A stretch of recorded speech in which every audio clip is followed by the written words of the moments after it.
Lecture number 7 tenses का। तो lecture number 6 तक हमने 5 को अब शुरू करना है, लेकिन अभी तक हमने क्या किया है, प्रेजेंट को। ठीक है, तो लेक्चर नंबर 6 तक हमने क्या किया है, प्रेजेंट टेंस को कंप्लीट कर लिया है। तो चलिए अब लेक्चर नंबर 7 को हम चलते हैं।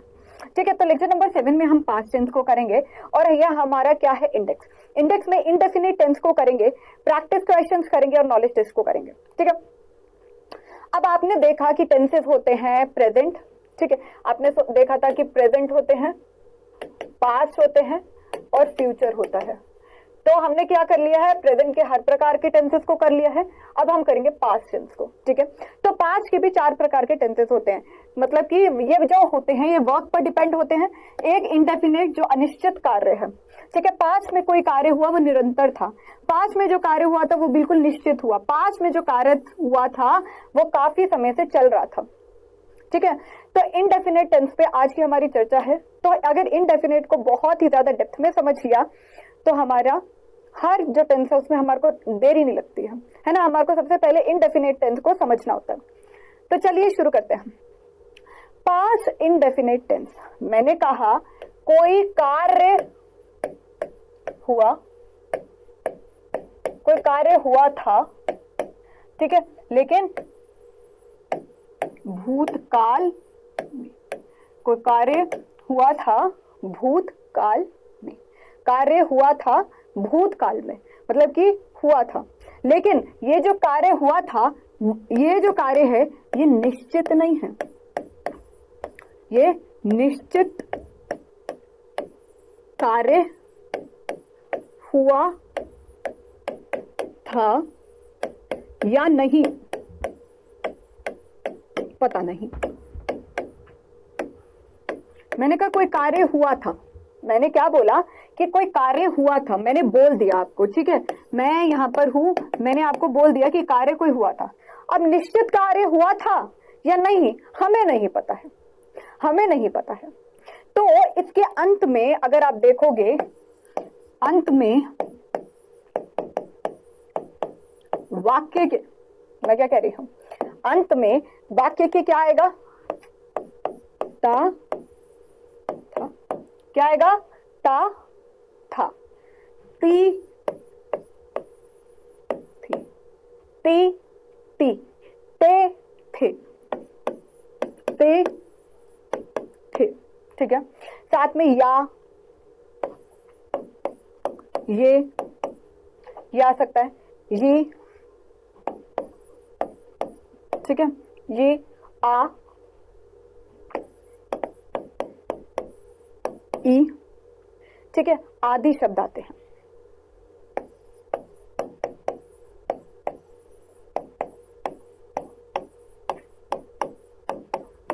अगर आपने इंग्लिश ग्रामर को बिल्कुल बेसिक अपनी भाषा में सीख लिया ना तो कभी टेंसेस में मार खाओगे ही नहीं। ठीक है, तो जब भी हम अंग्रेजी में बोलते हैं ध्यान से सुनिएगा, ता था, ती थी, ते थे, या, ये, यी, आ, ई आदि शब्द आते हैं।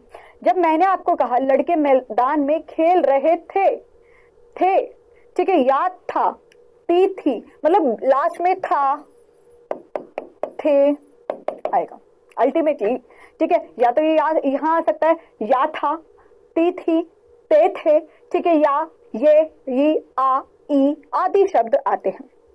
तो इसके वाक्य के अंत में हम इन्हें ये देखेंगे। अब पहले इनडेफिनेट में हमने कहा कि कोई कार्य हुआ था, बट हमें पक्का नहीं है निश्चित कार्य हुआ था या नहीं, पता नहीं। तो इट मीन्स कि ये जो कार्य है ये क्या है, अनिश्चित है। ये कार्य जो है वो क्या है, अनिश्चित कार्य है। हमें नहीं पता कि क्या होगा क्या नहीं होगा। समझ रहे हो ना बेटा। तो यहां पर हमने ये सारी चीजों को देख लिया। अब इसमें आ जाती है हेल्पिंग वर्ब, मेन वर्ब। एक था, देखो स्कूल है टेंस, स्कूल है टेंस। स्कूल में एक क्लास थी प्रेजेंट की, एक क्लास है पास्ट की और एक क्लास है फ्यूचर की। अब पास्ट वाली क्लास के बारे में हम करेंगे डिस्कस। मैंने क्या कहा बेटा, अब हम डिस्कस करेंगे पास्ट वाली क्लास को। ठीक है, बहुत ध्यान से सुनिएगा। अगर आपने ये चार्ट को देख लिया तो अल्टीमेटली आपका कभी भी हेल्पिंग वर्ब में दिक्कत लाओगे नहीं।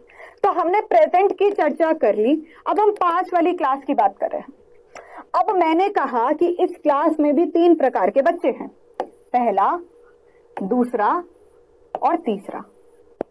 ठीक है, पहला, दूसरा, तीसरा। एक है इंडेफिनेट बच्चा, एक है इंडेफिनेट कैटेगरी के बच्चे, दूसरे कौन से हैं? कंटिन्यूअस के बच्चे, और तीसरा है परफेक्ट। अब बाहर जाके ये दोनों मिलकर एक टीम बना लेते हैं, वो होता है परफेक्ट कंटिन्यूअस, वो होता है परफेक्ट कंटिन्यूअस। एक दोनों मिलाकर एक नई टीम बना लेते हैं, वो बात अलग है। ठीक है, अब यहां पर भी यही है कि अगर A+ वाले हैं तो वो इंडेफिनेट है, जिनके A+ ग्रेड आते हैं। अब इसका A आता है वो कंटिन्यूअस है, ठीक है, और जिनका B ग्रेड है वो परफेक्ट है। हमने जिस कैटेगरी में बांटा है, ये जो क्लास है इसका नाम है पास्ट टेंस, पास्ट टेंस। ठीक है, अभी हम इन बच्चों पर हैं। इन पर क्या है, इस पर कोई जो बच्चे हैं वो सारे एक ही कैटेगरी के, मतलब इन सब, ये जो पास्ट टेंस है इनमें बहुत भरत मिलाप है। इट मीन्स कि यहाँ पर एक ही बच्चे हैं, वो है डिड, और ये सारी क्लास उसी पे चलती है, डिड उसी पर चलती है, चाहे वो सिंगुलर हो चाहे वो प्लूरल हो। तो यहाँ पर मेन वर्ब क्या है? डिड। ठीक है, अभी हमें इस पे चर्चा करना है, तो कंटिन्यूअस और परफेक्ट हो अभी छोड़ दीजिए। ओके, तो पास्ट इंडेफिनिट की हेल्पिंग वर्ब क्या है? डिड। क्या है? डिड। अब चाहे सिंगुलर हो, चाहे जो हमारा सब्जेक्ट है वो बेटा सिंगुलर हो चलेगा, चाहे प्लूरल हो चलेगा। हमारे को डू और डस की तरह यहां पर नहीं करना है कुछ, हमें डू और डस की तरह यहां पर कुछ नहीं करना है। यहां पर अगर सिंगुलर है तब भी डिड, प्लूरल है तब भी डिड, आई के साथ तब भी डिड। इंडेफिनेट है, पास्ट इंडेफिनेट है, मैं क्या कह रही हूं? पास्ट इंडेफिनेट टेंस है। इसमें थोड़ा सा आपको परेशानी आएगी। हमने एक चीज देखी थी अफर्मेटिव वाक्य को करते हुए। अफर्मेटिव वाक्य किसी को याद है? पास्ट नहीं, प्रेजेंट इंडेफिनेट का। हमने एक चीज समझी थी वहां पर कि चाहे प्रेजेंट इंडेफिनेट हो, चाहे प्रेजेंट इंडेफिनेट हो या पास्ट इंडेफिनेट हो, ठीक है, उसका अगर कोई अफर्मेटिव वाक्य है, उसका कोई अगर अफर्मेटिव वाक्य है तो उसमें हेल्पिंग वर्ब नहीं आती है। उसमें अगर कोई अफर्मेटिव वाक्य है तो हेल्पिंग वर्ब नहीं आती है। ये सीखा था। हाँ, तो यहां पर जब हम अफर्मेटिव की इक्वेशन बनाएंगे, बेटा इक्वेशन तो सबके सेम रहती है, सब्जेक्ट, मेन वर्ब, ऑब्जेक्ट, क्योंकि अफर्मेटिव है। केवल और केवल प्रेजेंट और पास्ट इंडेफिनिट के, फ्यूचर इंडेफिनिट के अफर्मेटिव वाक्य में हेल्पिंग वर्ब आती है। ठीक है, कंटिन्यूअस में आती है, परफेक्ट में आती है, परफेक्ट कंटिन्यूअस में हेल्पिंग वर्ब आती है, इनडेफिनेट के अफर्मेटिव में नहीं आती है, बाकी सबके अफर्मेटिव में आती है। ठीक है, इनडेफिनेट के चाहे वो प्रेजेंट हो, पास्ट हो, उसके अफर्मेटिव वाक्य में हेल्पिंग वर्ब नहीं आती है, ये रूल है। ठीक है, तो यहां पर हमारा ये बेस तो सेम रहा। तो यहां पर क्या होगा? सब्जेक्ट अब पास्ट है और यहां पर हेल्पिंग वर्ब नहीं है। हेल्पिंग वर्ब हेल्प करती है ना, नहीं है, तो इसने 2 की शक्ति बनाई और मेन वर्ब का सेकंड फॉर्म यहां लगेगा प्लस ओ। तो एमवी मतलब मेन वर्ब है, आपको अब तो याद हो ही गया होगा, मेन वर्ब। ठीक है, ओ मतलब ऑब्जेक्ट, सब्जेक्ट।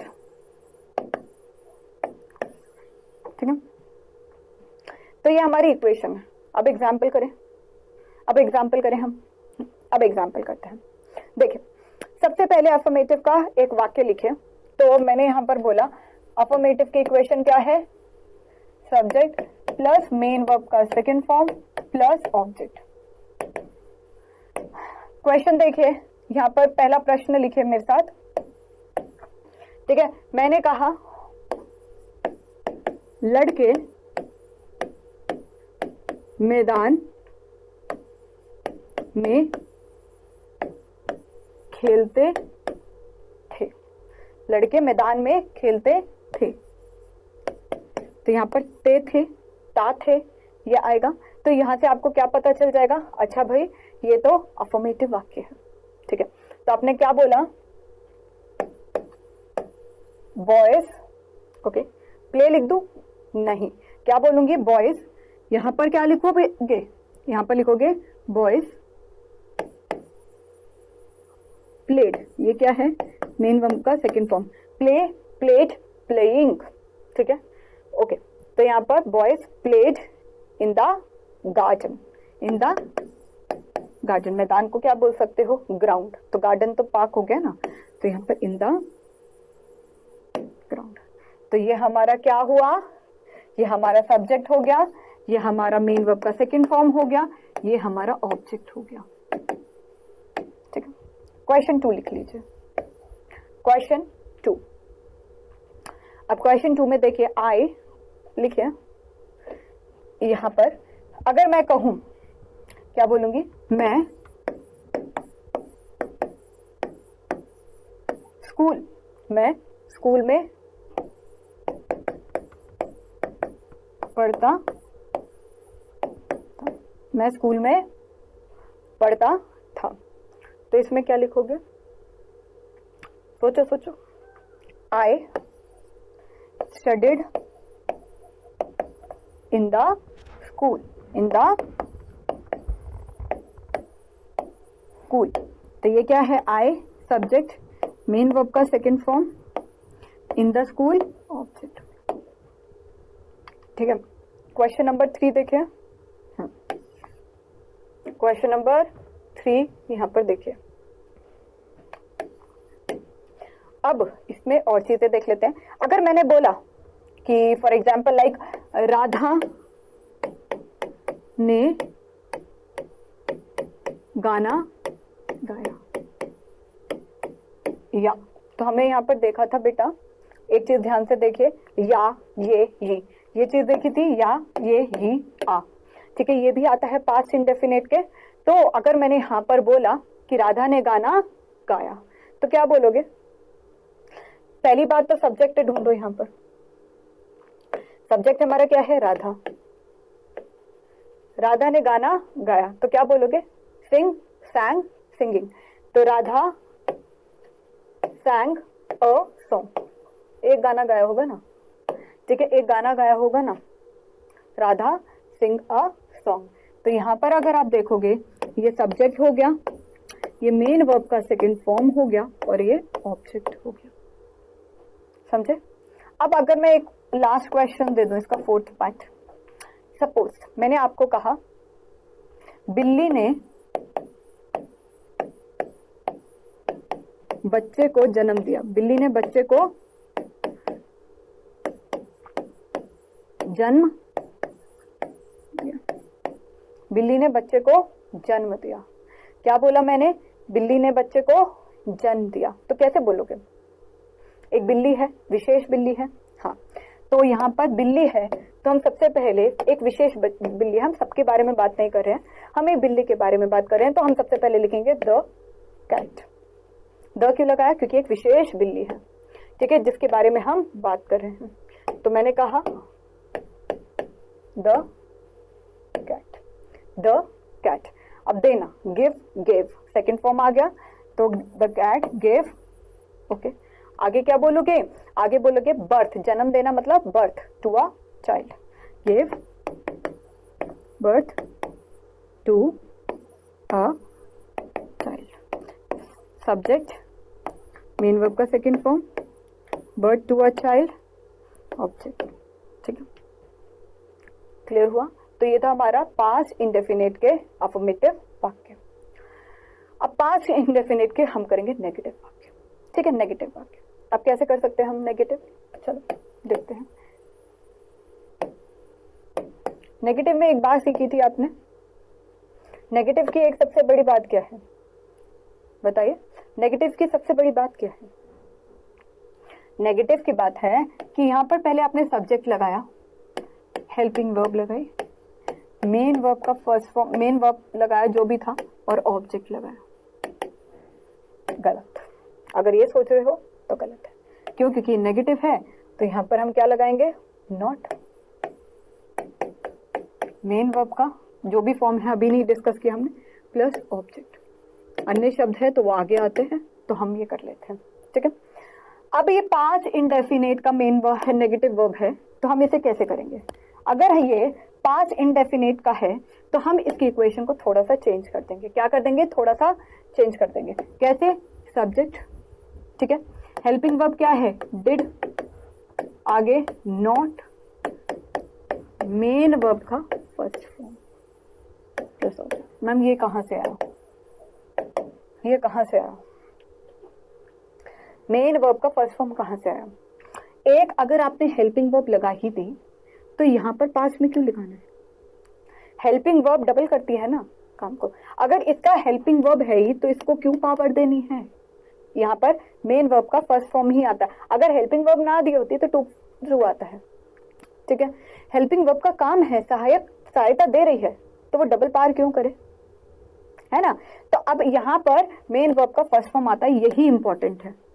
सिर्फ अफर्मेटिव वाक्य के, प्रेजेंट इंडेफिनेट के अफर्मेटिव वाक्य में ही मेन वर्ब का सेकंड फॉर्म आता है। अन्य अब मेन वर्ब का फर्स्ट फॉर्म देखोगे, फिर आईएनजी देख लोगे, फिर परफेक्ट में मेन वर्ब का थर्ड फॉर्म देख लोगे, तो मेन वर्ब का सेकंड फॉर्म आना कहाँ है भाई?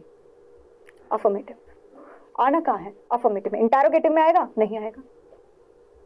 ये क्या बात है? यही बात है। तो अगर मैं एग्जाम्पल आपको कराऊं, ठीक है, एग्जाम्पल में मैं आपको कराऊं, मैंने कहा आपने उसे नहीं पढ़ाया, आपने उसे नहीं पढ़ाया, तो इसको ट्रांसलेट कैसे करोगे? आपने, आपने मतलब यू, ठीक है, यू। अब उसके बाद डिड, हेल्पिंग वर्ब, एन का नॉट, ठीक है, यू डिड नॉट। अब पढ़ाने को क्या बोलते हैं? टीच, ठीक है, आपने उसे नहीं पढ़ाया, you did not teach him. उसे कौन? हिम या हर, ठीक है। यहाँ पर हम हिम या हर दोनों लिख सकते हैं, आपकी मर्जी है कि आपने उसे को इंग्लिश में क्या समझा है, लड़का या लड़की, कोई भी हो सकता है। तो यहाँ पर क्या हुआ?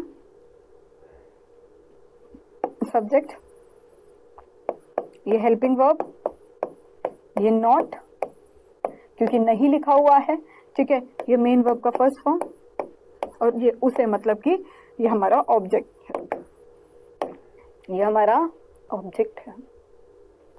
समझे? क्वेश्चन 2 देख लेते हैं हम इसी का। चलिए क्वेश्चन नंबर 2 अलग पेज पे करें, यहाँ पर तो बहुत ही ज्यादा वो हो गया है, स्पेस कंज्यूम हो गया। तो चलिए क्वेश्चन नंबर 2, अगर मैं कहूं, ध्यान से लिखिएगा,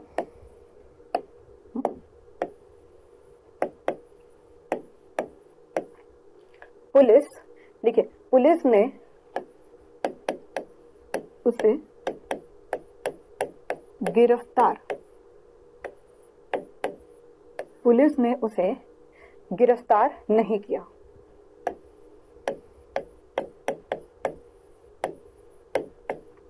पुलिस ने उसे गिरफ्तार नहीं किया। अब गिरफ्तार को क्या मतलब होता है? गिरफ्तार का मतलब क्या होता है? अरेस्ट करना। अरेस्ट मतलब एक एक्टिविटी हो गई, हाँ, तो ये हमारा मेन वर्ब हो गया, हाँ, अरेस्ट, ठीक है। तो यहाँ पर हम क्या लिखेंगे? सब्जेक्ट क्या है? सब्जेक्ट क्या है? पुलिस, तो यहाँ पर हमने लिख दिया पुलिस, ठीक है। अब पुलिस के आगे हम एक डिटर्मिनर का यूज कर सकते हैं, डिटर्मिनर का, जैसे कि हमने बोला द पुलिस, क्योंकि एक विशेष पुलिस के बारे में बात कर रहे हैं।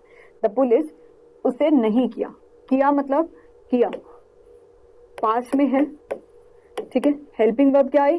डिड, ठीक है। अब यहाँ पर क्या है? नॉट, डिड नॉट, ठीक है। गिरफ्तार को अरेस्ट, ठीक है। तो यहाँ पर हमारा हेल्पिंग वर्ब, यहाँ पर हमारा नॉट, यहाँ पर हमारा क्या है? मेन वर्ब का फर्स्ट फॉर्म, अरेस्ट, अरेस्टेड नहीं लिखा हुआ, ठीक है। ये हमारा ऑब्जेक्ट हुआ, ये क्योंकि यहाँ पर नहीं दे रखा है, और ये हमारा ऑब्जेक्ट हो गया। समझे कि क्या है? ये हमारा ऑब्जेक्ट हुआ, ये हमारी हेल्पिंग वर्ब हुई, ये क्योंकि नॉट मतलब नहीं दे रखा है, अरेस्ट मेन वर्ब का फर्स्ट फॉर्म, हिम ऑब्जेक्ट हो गया। ओके, अब एक और क्वेश्चन करवा लेते हैं, थर्ड। ठीक है, थर्ड, मैंने कार नहीं चलाई, मैंने कार नहीं चलाई, मैंने कार नहीं चलाई। ठीक है, बहुत टाइम हो गया मैंने कार नहीं चलाई। तो कार को चलाने को क्या बोलते हैं? ड्राइव। मतलब कार चलाना, मतलब कार चलाना। ठीक है, तो मैंने कार नहीं चलाई, तो मैं यहां पर बेटा क्या बोलूंगी? बोलिए, आई did not drive, main verb का फर्स्ट फॉर्म। अब मैं अपनी कार के बारे में बात कर रही हूं, द कार, ये हमारी एक विशेष कार हो गई। क्या हो गई? ये हमारी एक विशेष कार हो गई। ठीक है, तो ये है 5 इंडेफिनिट के। अब एक चीज याद रखिए, हमने अभी तक सिर्फ और सिर्फ एक पॉजिटिव और नेगेटिव वाक्य करे। ठीक है, पॉजिटिव और हमने क्या करा? नेगेटिव। ठीक है, हमने कहा इसमें हेल्पिंग वर्ब, ध्यान से देखिए, इसमें हेल्पिंग वर्ब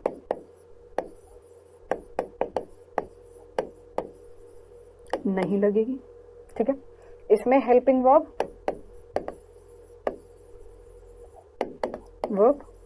लगेगी। ठीक है, इसमें हेल्पिंग वर्ब लगेगी। ओके, इसमें मेन वर्ब का सेकंड फॉर्म लगेगा, इसमें मेन वर्ब का फर्स्ट फॉर्म लगेगा। हेल्पिंग वर्ब कौन सी है? डिड। डिड ये किसके साथ लगेगी? चाहे जो सब्जेक्ट है, ठीक है, सब्जेक्ट है वो सिंगुलर है या प्लूरल है, चाहे जो सब्जेक्ट है वो सिंगुलर है या वो प्लूरल है।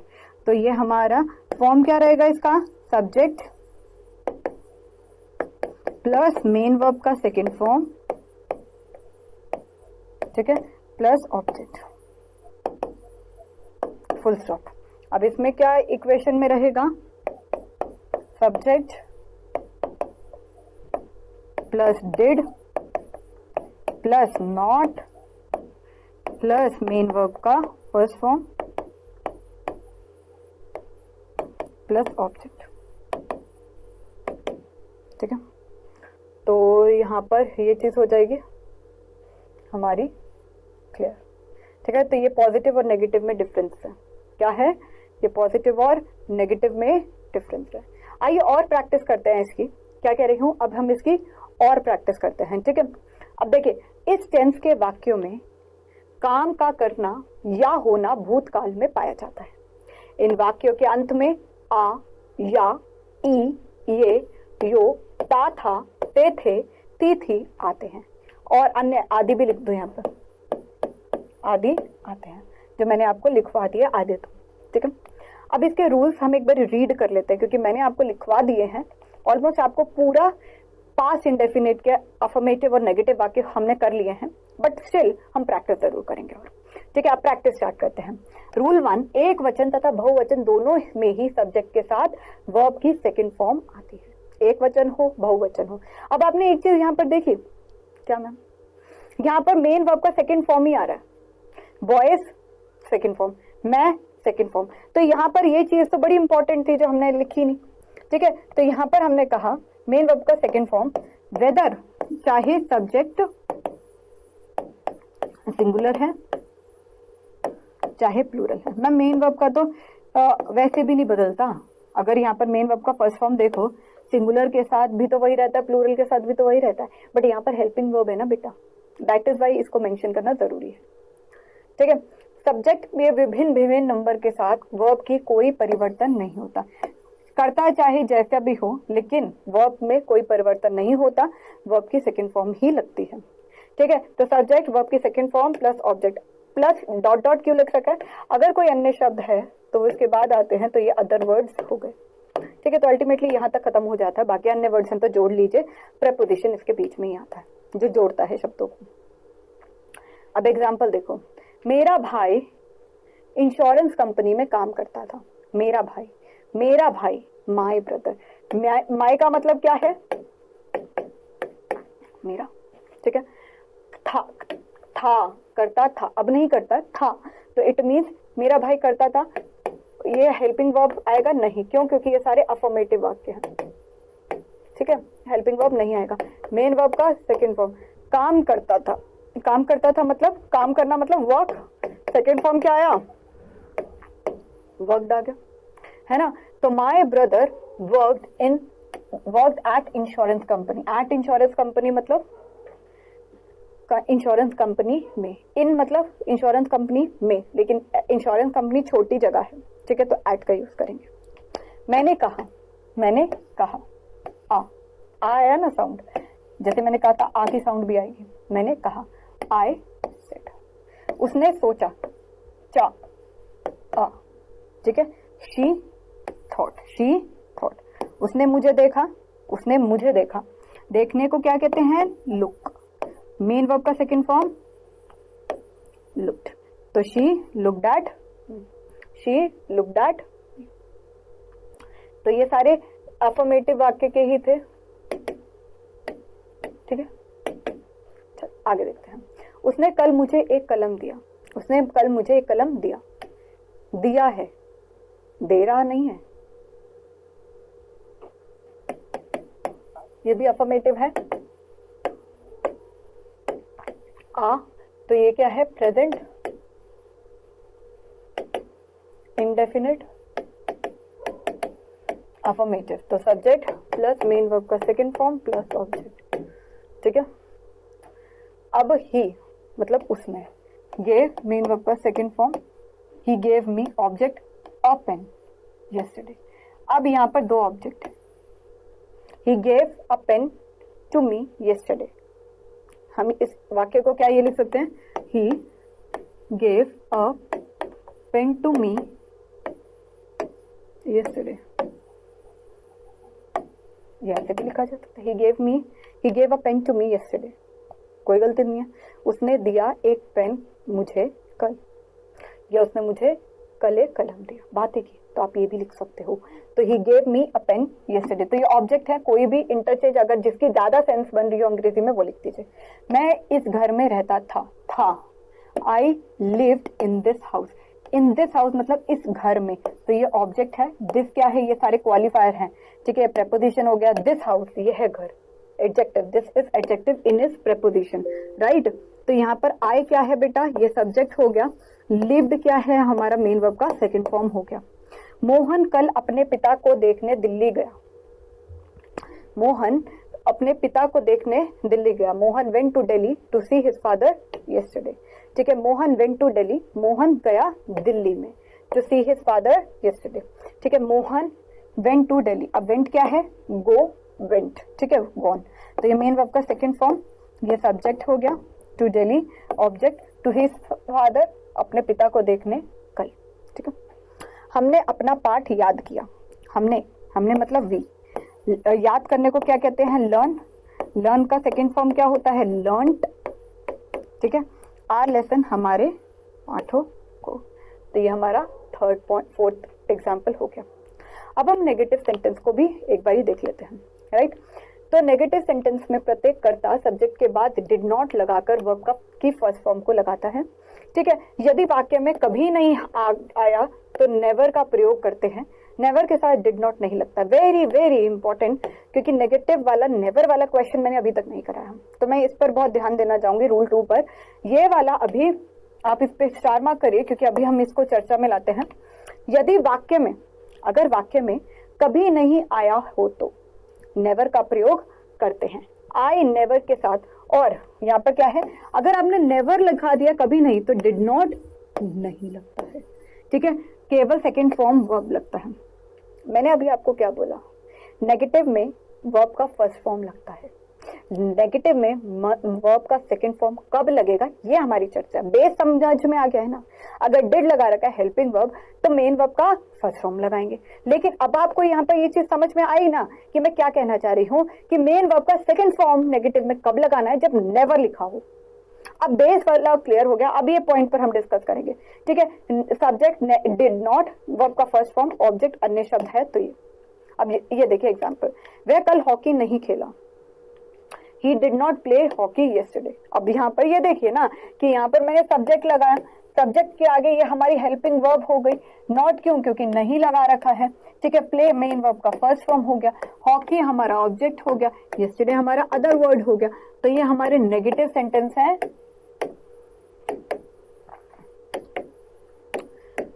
प्रेजेंट इंडेफिनिट का।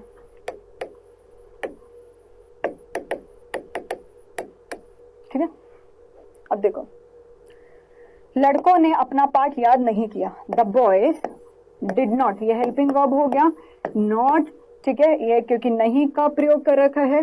लर्न मतलब मेन वर्ब का फर्स्ट फॉर्म, देयर लेसन अपने पाठों को, ये हमारा ऑब्जेक्ट हो गया।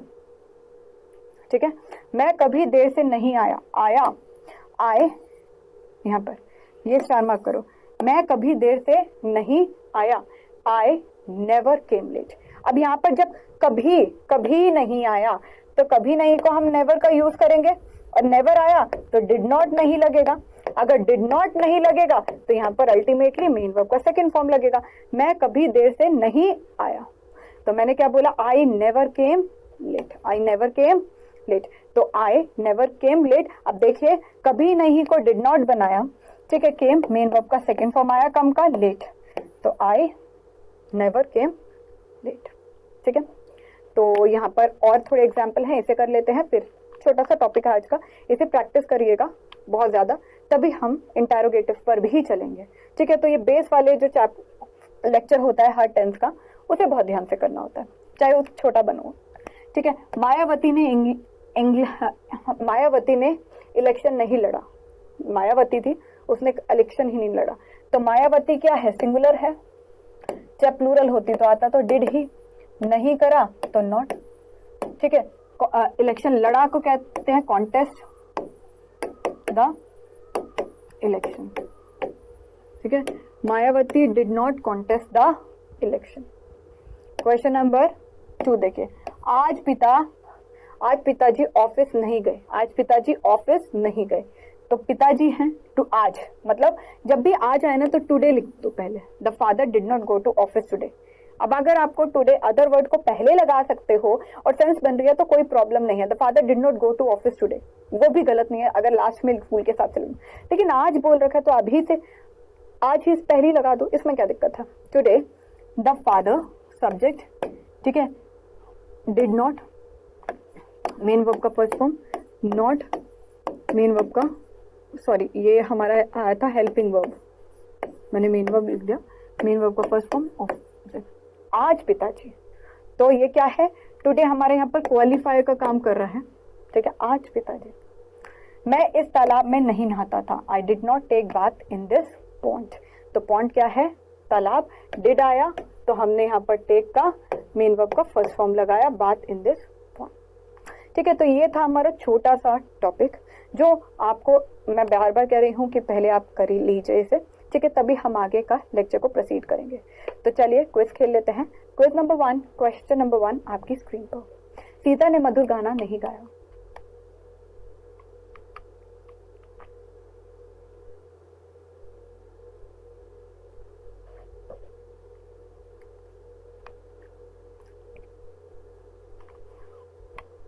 क्वेश्चन नंबर 2, उसने अपने पिता को एक पत्र लिखा।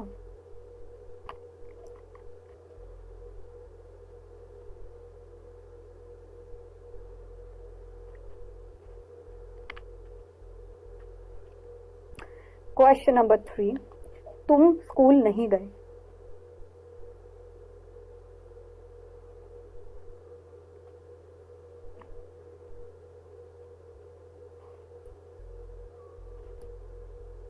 तो होप आपने क्विज को अटेम्प्ट कर लिया है। चलिए सॉल्व कर लेते हैं। सीता ने मधुर गाना नहीं गाया, Sita did not sing a sweet song, did आया तो मेन वर्ब का फर्स्ट फॉर्म लगा, तो answer A is the correct. उसने अपने पिता को एक पत्र लिखा, पॉजिटिव है, अफर्मेटिव है, तो मेन वर्ब का सेकंड फॉर्म लगाया, हेल्पिंग वर्ब नहीं आएगी, तो यहाँ पर A option is the correct. तुम स्कूल नहीं गए, नहीं गए तो मतलब कि did not go to school, you did not go to school, क्योंकि इसकी तो हेल्पिंग वर्ब ही एक ही होती है, तो ए ऑप्शन इज द करेक्ट। तो समराइज करते हैं आज हमने